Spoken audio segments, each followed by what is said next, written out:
minister at Inspire St. James, which is a church in London. And he is going to be talking on how has God allowed the suffering in this pandemic to happen. So if you have any questions, then you can go to the Slido website and put in the event code UCLCU. We have this link in the chat now. And you can write your questions in there at any point during the talk, or afterwards. We'll have like a 5-minute break while you can think of some questions, and then we'll answer them at the end. So over to you, Pete. Thank you. Well, look, it's lovely to see you all. Let me just say a little bit about my background. I haven't always been a Christian, if that helps you know a bit of context about me. As Hannah said, I now run a church in London, which was definitely not what I saw that I would be doing when I was growing up. I became a Christian while studying philosophy, politics and economics for my first degree at Oxford, and got very interested in big questions about life. And actually this question we're discussing today, and suffering, was a really big part of my grappling with it and trying to work out how we make sense of life. So yeah, I became a Christian later in life as an adult, through grappling with big questions. So all to say, I really welcome questions. I'd love you to ask questions. For me, a big part of my journey was having friends who enabled me to ask questions and were non-defensive and were up for that. So please feel relaxed. If you disagree with things I'm saying, in fact, I probably expect you will do, and therefore, please, let's have a good discussion afterwards, albeit not physically. We can only do it online. Good. Well, look, let me start, and we'll see how we kind of go. I think one of the things that's important to say up front as you think about this question, how has God allowed this pandemic to happen, is that often questions about suffering in general, and as I've been speaking to friends of mine who aren't Christians over the course of this pandemic, this has been a question they've been grappling with. And I think often it's framed as a question that's particularly an issue if you believe in God. But I just want to say that I don't think that's necessarily the case. Christianity engaged with the problem of suffering. One of the verses in the scripture that talks about that says that Christians grieve, but not as those with no hope. In other words, when you become a Christian, it doesn't suddenly take away the grief. It's not like you're transported to some otherworldly existence that means you can emotionally disengage from the realities of this life. You still grieve, you still feel the pain of it. It is a question for us as Christians to grapple with, but it's a question for everyone to grapple with, because the problem of suffering is universal. And we're experiencing that in a very profound way at the moment, because probably for the first time in our lives, we're experiencing a global pandemic, and we're conscious it's impacting everybody. And therefore, whether it's just the trauma that's being caused by seeing the death rates every week, and that is emotionally destabilizing, or whether it's about actual friends that you might have lost, or family members you're worried about, or just the way that there's increased suffering, obviously, as people go into lockdown. All of us are engaging with it and asking this question. And it's been said that when belief in God becomes difficult, the tendency is to turn away, but in heaven's name to what? And I think that's a really important point, which is, you might say, well, how can you believe in God when there's suffering going on? But everyone needs a philosophy of life that helps them cope with death. In other words, every worldview has to have an answer to this problem of suffering, because suffering, unfortunately, in our world is not a kind of chance occurrence or a one-off occurrence. It is universal. We all experience it. We all have experienced it. So I'm going to suggest, and what I'm going to kind of put out there for us to debate, is that Christianity gives us unique resources to cope with suffering, not by avoiding the problem, but by engaging with it. And particularly that whoever we are, we need three aspects, kind of three legs to underpin the table, if you like, to keep us upheld in problems when we face suffering. The first one is we need to be able to make sense of suffering. The second one is we need comfort in the midst of suffering. And the third one is we need hope from deliverance from suffering. So making sense of it, just understanding it, comfort in the midst of it, and then hope that you're going to get out of it. And I'm going to explore how Christianity uniquely gives us those three legs, if you are. But as I do that, if you're coming from a different worldview, I'd like you to self-reflect. How would you answer those three things? Where would you look for sense? Where would you look for comfort? And where would you look for hope? And how does it compare to the Christian answers to those things? To do it, I'm going to read a brief passage from an incident in Luke's Gospel. Luke was a person who investigated the eyewitness accounts of Jesus' life and then wrote an orderly account. He's described by many secular historians as one of the finest historians of the ancient world. meticulous in recording details. And this occurs in Luke chapter 7, when he records an incident where Jesus interacts with a woman who has just lost her son tragically. So Luke chapter 7, verse 11. If you want to follow, I'm sure you can pull it up on your phones, but I'll read it and you no need to follow it particularly. So Luke chapter 7, verse 11. Soon afterwards, Jesus went to a town called Nain, and his disciples and a large crowd went along with him. As he approached the town gate, a dead person was being carried out, the only son of his mother, and she was a widow. And a large crowd from the town was with her. When the Lord saw her, his heart went out to her, and he said, "Don't cry." Then he went up and touched the bier they were carrying him on, and the bearers stood still. He said, "Young man, I say to you, get up." The dead man sat up and began to talk, and Jesus gave him back to his mother. They were all filled with awe and praised God. "A great prophet has appeared among us," they said. "God has come to help his people." This news about Jesus spread throughout Judea and the surrounding country. So the situation described here in the passage is a desperate situation. This woman she's already a widow, she's already lost her husband, and now she's facing the tragedy of having lost her son. And it's often been said that one of the biggest tragedies is for any parent to outlive their children. And she's facing what some people have described as the neverness of death. Nicholas Waterstorff, who tragically lost his son, wrote these words in a book called A Grief Observed. He said this: "It's the neverness that is so painful. Never again to be here with us, never to sit with us at the table, never to travel with us, never to laugh with us, never to cry with us, never to embrace us as he leaves for school, never to see his brothers and sisters marry. All the rest of our lives we must live without him. Only our death can stop the pain of his death." And this is what the woman is facing. She's facing the neverness of death. And I wonder if you've had that response as I had. You hear the numbers, just kind of overwhelming you, of the numbers of thousands of people who are dying from COVID. You kind of get overwhelmed by it, but then you pause for a moment when you hear the individual stories of individual people losing it. It wasn't just a number for this woman. She's lost her son. And that would be tragedy enough. But having already lost her husband, and in an ancient society where there's no welfare state, she's now in a position where, because the ancient society was patriarchal, she's lost her status as well. And she's lost her main hope for economic earnings. So she's facing an incredibly uncertain future: loss of status, loss of money, grief of her son, having already lost her husband. I mean, she really is suffering. And in this situation, the problem of suffering is not abstract for her, right? It's very personal, as I'm sure it is for all of us. Suffering impacts us all in different ways. And she's now grappling with the questions of, how has God allowed this to happen? Now, as you grapple with a question like that, it's right to ask God those questions. Believers do ask God those questions. But it's also important to say that as you grapple with those questions, it throws up big problems for all of us. This is how David Hume, who wasn't a Christian writing in the 18th century, posed it. He said, "Were a stranger to drop suddenly into this world, I would show him as a specimen of its ills, a hospital full of diseases, a prison crowded with debtors, a field strewn with carcasses, a fleet floundering in the ocean, a nation languishing under tyranny, famine or pestilence. Honestly, I don't see how you can possibly square this world with an ultimate purpose of love." Now, he's framing it in a particular way.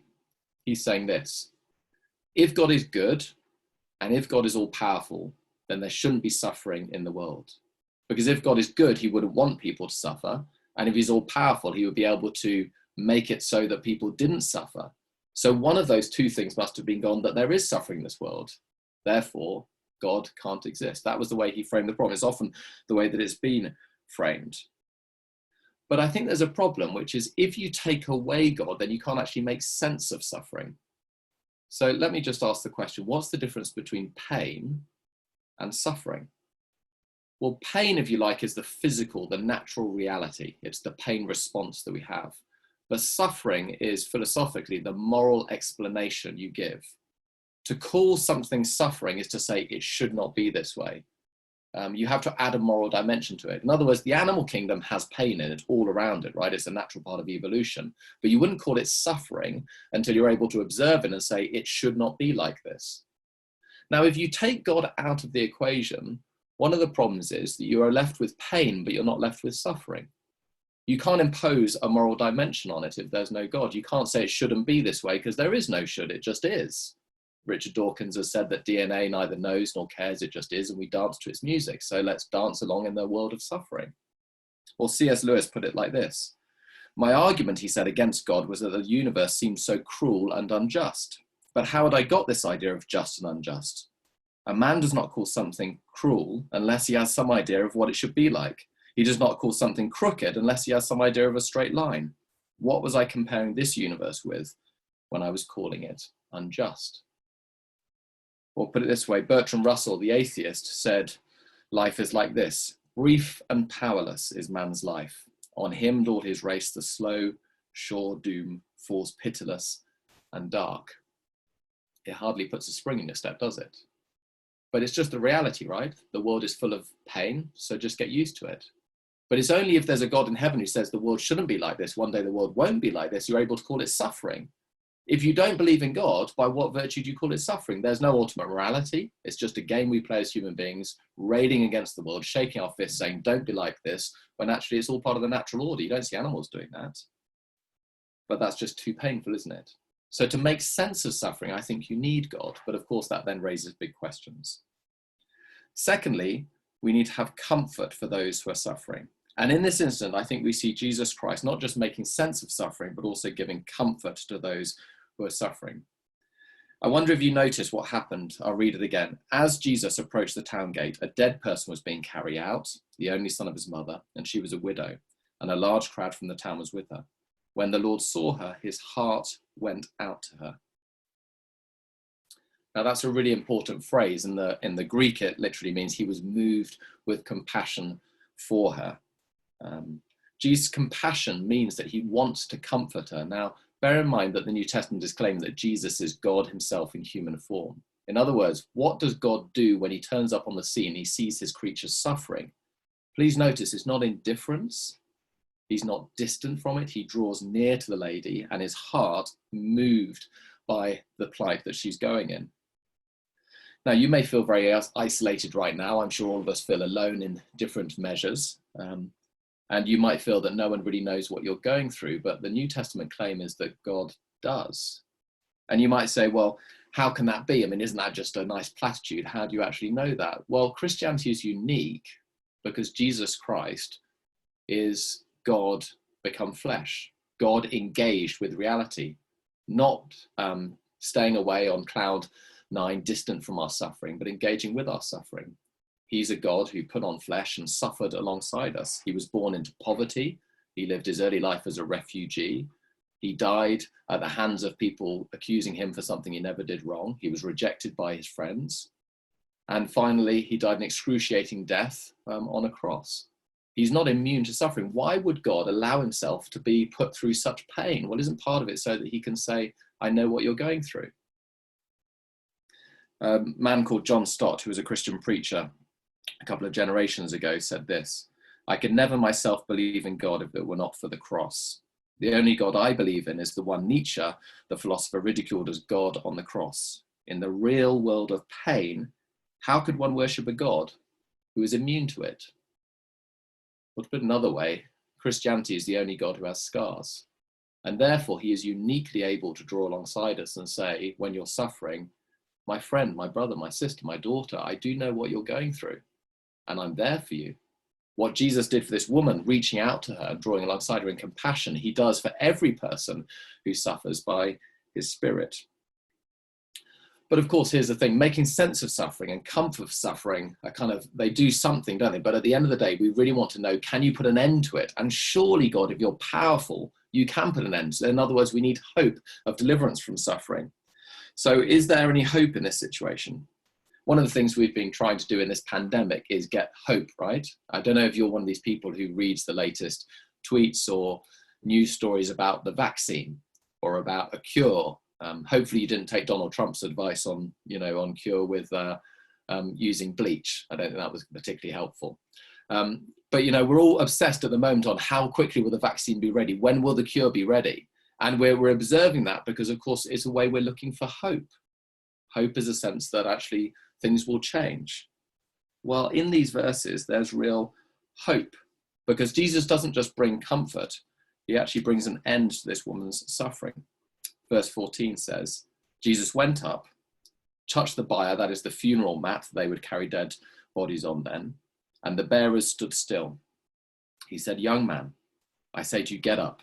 The dead man sat up and began to talk, and Jesus gave him back to his mother.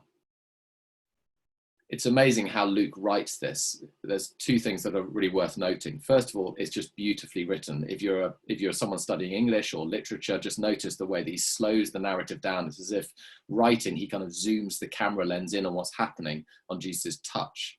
But the second thing is, as you're reading this, you might think, well, it's nicely written, but it's just not history. Does that mean you can't believe in these things? No one actually brings a man who's dead back from the grave. You know, that was gullible people then. We don't really believe this today. But Luke writes this as history. Notice the details he includes. He says where it happened. He tells you who was there. And Luke's gospel was in wide circulation less than a generation after these events happened, in the very place, in the area of Jerusalem and Judea, where these events were claimed to be happened. So here's the thing. How on earth did Christianity get off the ground if these were all fabricated? Because if the documents are in circulation in Judea, you just go to the town of Nain. You ask people, of course they're going to remember it, right? Did that really happen? Where's the widow? Is she still there? Yeah, her family lived just down the road. They didn't exactly move around there, right? You could ask. And if you find out that it's made up, then you just discredit the gospel straight away. It never gets off the ground. But Christianity grew with historical claims being made in the very place where the documents are in wide circulation. How do you account for that? That was one of my big questions when I wasn't a Christian. I put it to you, this is history. This is written as history. It makes the claim to history, and therefore has to be engaged with as history. Jesus really did this. But as much as it's history, notice also how wonderful it is. That phrase is stunning, isn't it? The dead man sat up and began to talk, and Jesus gave him back to his mother. One of the ways that is really important to engage with this is notice the small details. And it says that Jesus went up and touched the bier. Luke makes a lot of that. Why does he touch the funeral mat? Well, in the Old Testament, to touch anything that had come into contact with a corpse would be to make you ceremonially unclean. In other words, after doing that, you would have to avoid people. You would have to be made unclean. And it was so shocking that it's the kind of thing that Luke focuses on. Everyone stops. The whole narrative stops around it. And one of the questions is, why does Jesus do this? He doesn't need to touch the funeral mat because just earlier on, he's brought back a centurion's servant from the dead with just a thought. So he doesn't need to do it. It's not like, the touch is there to help the magic trick go well. So why does he touch it? Well, he's making the point about his touch being life-giving. I don't know if you've had one of those situations when you're out and about in public, maybe doing a shop or something like that at the moment, and someone comes near to you in this COVID season, not aware of the social distancing. It can be quite anxiety-inducing if they seem to break the 2-meter boundary, right? I was in the shop the other day, and there was a guy walking down the aisle. It was quite a narrow aisle in my local co-op, and he was just walking straight down the middle. And I was trying to avoid him. I found myself kind of pressed up against the tin of baked beans, trying to avoid him touching me. And it made me quite annoyed. I thought, why are you being so reckless? We're all trying to keep distance at the moment. It winds you up. Well, here, Jesus, in a context where you wouldn't touch the dead body, touches it, or touches the funeral bier. Why? Well, touch can either transmit disease and transmit infection, or it can heal disease and heal infection. You wouldn't have a problem being touched by a vaccine, would you? In fact, you don't just let a vaccine touch you, you let it into your body. Here's the question, is Jesus' touch like ours so that it transmits infection? Or is his touch different? Is it in fact the cure for our deepest disease, the disease of death? And here you see that after Jesus touches the funeral mat, the man comes back to life. The dead man sat up and began to talk, and Jesus gave him back to his mother. In other words, Jesus's touch is a life-giving touch. It's a touch that brings people back from the dead. Well, you might say, how can that be? How can a person have a life-giving touch? And here's how it can be. Jesus himself was touched by death.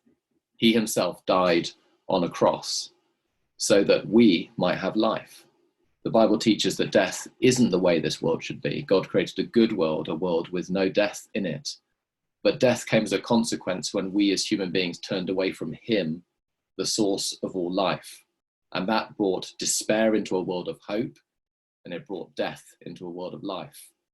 But God does not want death and despair to be the final word. And so he sent his son Jesus to die on a cross so that as he rises to new life on that first Easter Sunday, he proves that he's defeated death, that death will not have the final word, that darkness and evil will not have the final word, that good wins. And so if Jesus touches you in your life, then he brings a healing touch and brings life to the dead. Dr. Amgad Al-Hawani was the first doctor in the UK, tragically, to die of coronavirus. That's poignant for me because my wife is a doctor. After his death, his brother described him as a hero. And I want to suggest to you, then, truest sense of the word, he was a hero, because here's what real heroicism is about. It's about laying down your life so that someone else may take up life. Well, Jesus, in the truest sense, therefore, is a hero, because he laid down his life so that we might have life. He died so that we might have hope. And the Christian claim is not that when you die, you're whisked off to some ethereal existence, but the Christian hope is this, that one day this whole world will be made new. Physical bodies renewed, never to die again, never to face disease. This whole world, everything that's good about it, nothing that's bad about it, all these things will be renewed. It's a very physical hope. And you say, well, I can't believe in that. Well, look at Jesus' track record. He brings people back from the dead, and he himself defeats death. And one day he will do what he did for this woman. He will give back to us the things which we've lost and the things which suffering has taken away. The dead will be brought back to life. Disease will be no more. Sin will be done away with. The world will be made new. And on that day, as it says in these verses, they will all praise God and say God has come to help his people. As I close, I know that many people are feeling anxiety at the moment. We're all asking a lot of questions about suffering, but I wonder what your worldview says about how you cope with it. Do you have meaning to make sense of suffering? Do you have comfort to draw alongside you in the midst of your suffering? And do you have hope that one day there will be an end to suffering? Other people can give a sense of those things, but I put it to you that only God can give those as we really need them.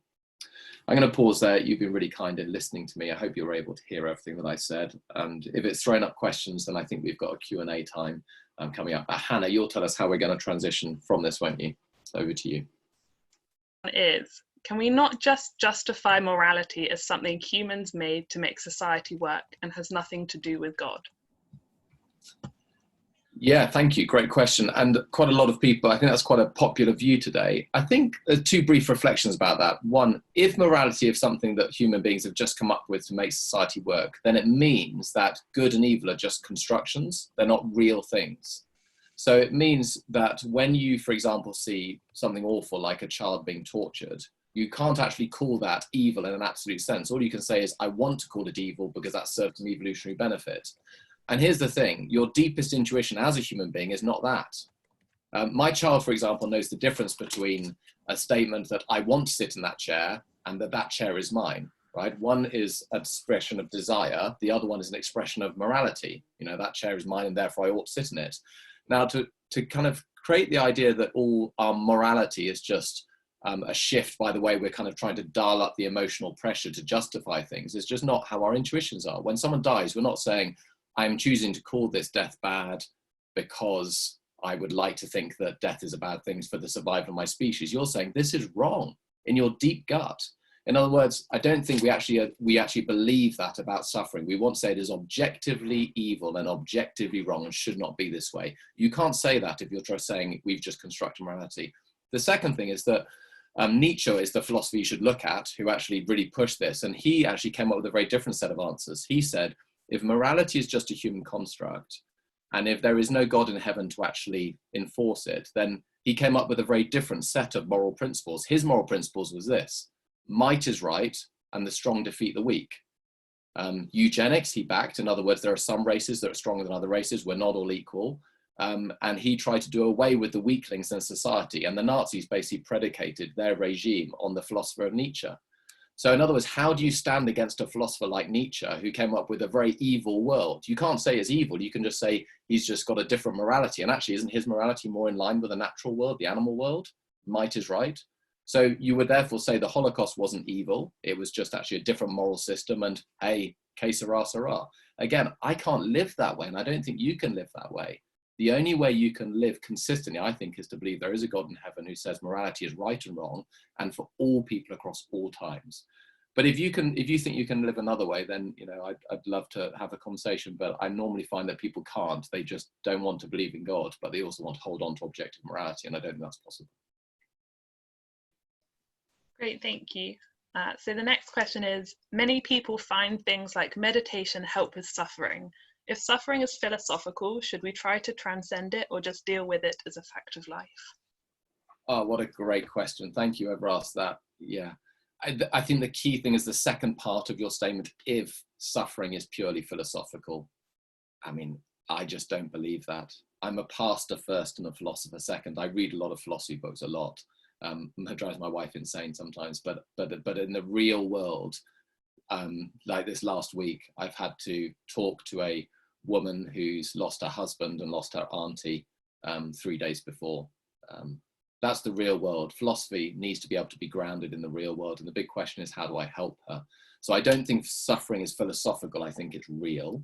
But I do think that thinking about it can help us and gives resources. Meditation can help, but I think meditation is different across different traditions. In Eastern meditation, generally speaking, Buddhist meditation, for example, is about emptying your mind, and therefore is a form of disengagement.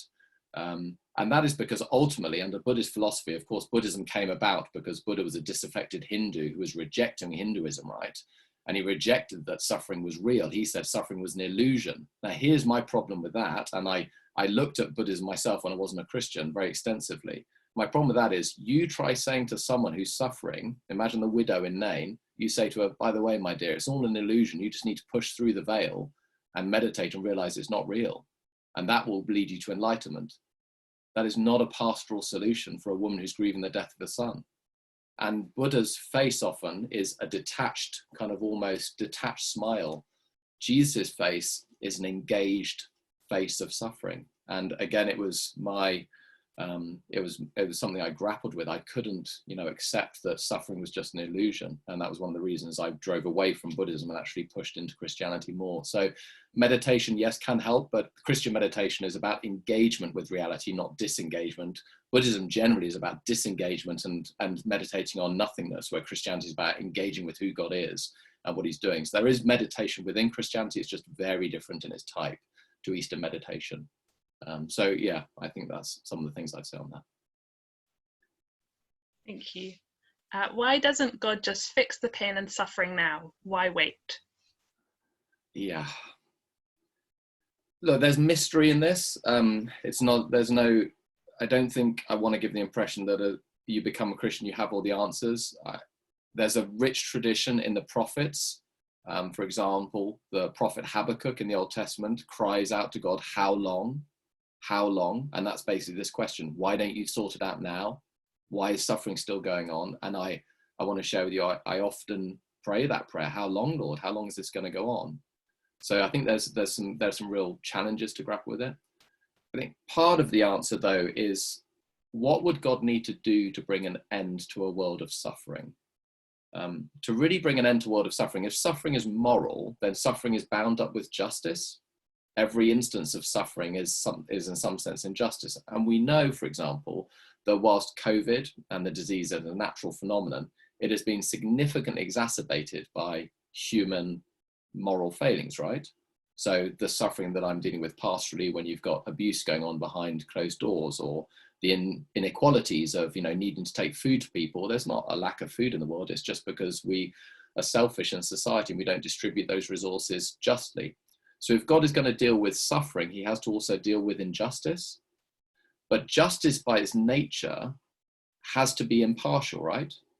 If the law courts are suddenly like preference one group or one set of people, that's not justice, that's injustice. We all cry, that's not fair. So if God is going to be just, he's got to judge the whole world. And that means every single person.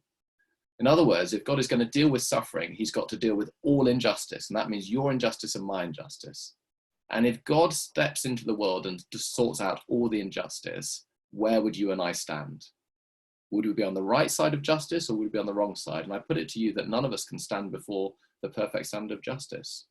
And therefore, part of the reason that God is not ended suffering now is because he wants to give every person an opportunity to accept Jesus' death in their place and to say, I live in unjust ways, and someone's got to deal with that God, and I don't want to pay for that myself. I need you to pay for that through Jesus, so that when you wrap up the world, and when you deal with the day of judgment and bring in a world of justice, I will be on the right side of that rather than on the wrong side of that, not because of anything I do, but because of what Jesus has done for me.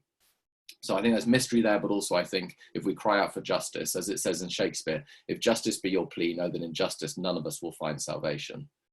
And so therefore we need time to turn to Christ. Our next question is, how do we know that we have eternal joy in heaven without comparing it with suffering? Yeah, that sounds like this question is basically saying, does joy and heaven make sense if you haven't suffered? Yeah, that's a question the philosophers do grapple with quite a lot. I think I'd want to say two things. I'd want to say that first is that qualities like good and joy and happiness and love are one way you could think of them as primary qualities. So for example, let me give you a thought experiment. Darkness is the absence of light. And so therefore, if you have a dark room and you take a small candle into it, then it suddenly lights up the whole room, right? But if you have a light room and you take a little bit of darkness into it, it doesn't make the whole room dark. Do you see what I mean? If I have darkness in my hands and I walk into a light room and I go, it doesn't make the whole room dark. It doesn't work that way. In other words, that good is more robust than darkness. Technically, philosophers talk about darkness or evil being a deprivation of the good. The way you understand darkness or evil is by taking away something. Darkness and evil don't actually in themselves have a real quality. So joy and happiness and love and justice are the primary qualities, and injustice, even the way we describe it, right, is taking away justice. So I don't think you need to have actually experienced evil to understand what good is.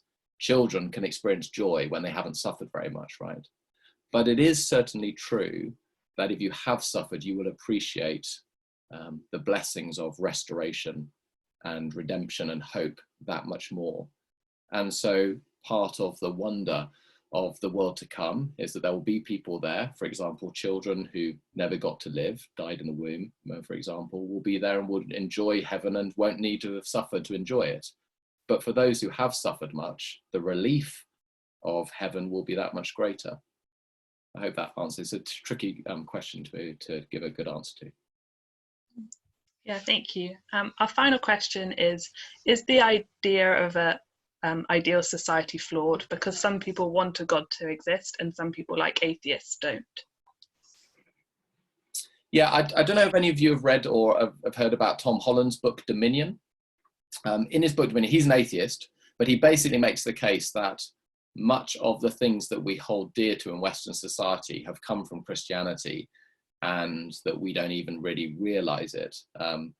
And so it's interesting when you say describe what a just society looks like, in the West, it's almost impossible to describe that society without implicitly, lots of people don't realize they're doing it, appealing to Christian virtues. For example, universal education, that came from Christianity. Lord Shaftesbury was the first person who pushed for universal education rather than putting children up chimneys. Equal rights for women, that comes from the Bible. It's there in throughout the pages of the New Testament. The universal dignity of every human being, regardless of race or colour, that's a Christian doctrine. That doesn't come from anywhere else. You don't get that from a secular. So much of the way we view society as a good society, even I push you if you're an atheist, is predicated on Christianity. You just don't realise it because you've had 2,000 years of Christian history shaping it. And therefore I would kind of ask, what does an atheist utopia look like? Because there were a group of people who came up with an atheist utopia. The 20th century was full of a number of regimes, and let me give them to you. Mao's China, Pol Pot's Cambodia, Stalin's Russia, and Hitler's Germany. They're all atheist regimes, and they were all ideologically atheist from the ground up. In other words, they worked from atheist principles to say, what would a good utopia look like?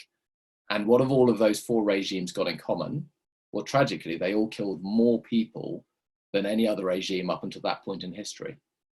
So in other words, that, I put it to you, that atheist regimes are not inherently good. And if you're a student of history, I think you can look into that. The idea that we can have like virtuous and good atheists is a 21st century kind of concept. And usually what those atheists are they're atheists who are taking Christian principles and Christian descriptions of society and claiming it for themselves and just saying, I'm an atheist. So I'm not saying you're a bad person if you're an atheist. I'm just pushing you, are you really consistent with your principles?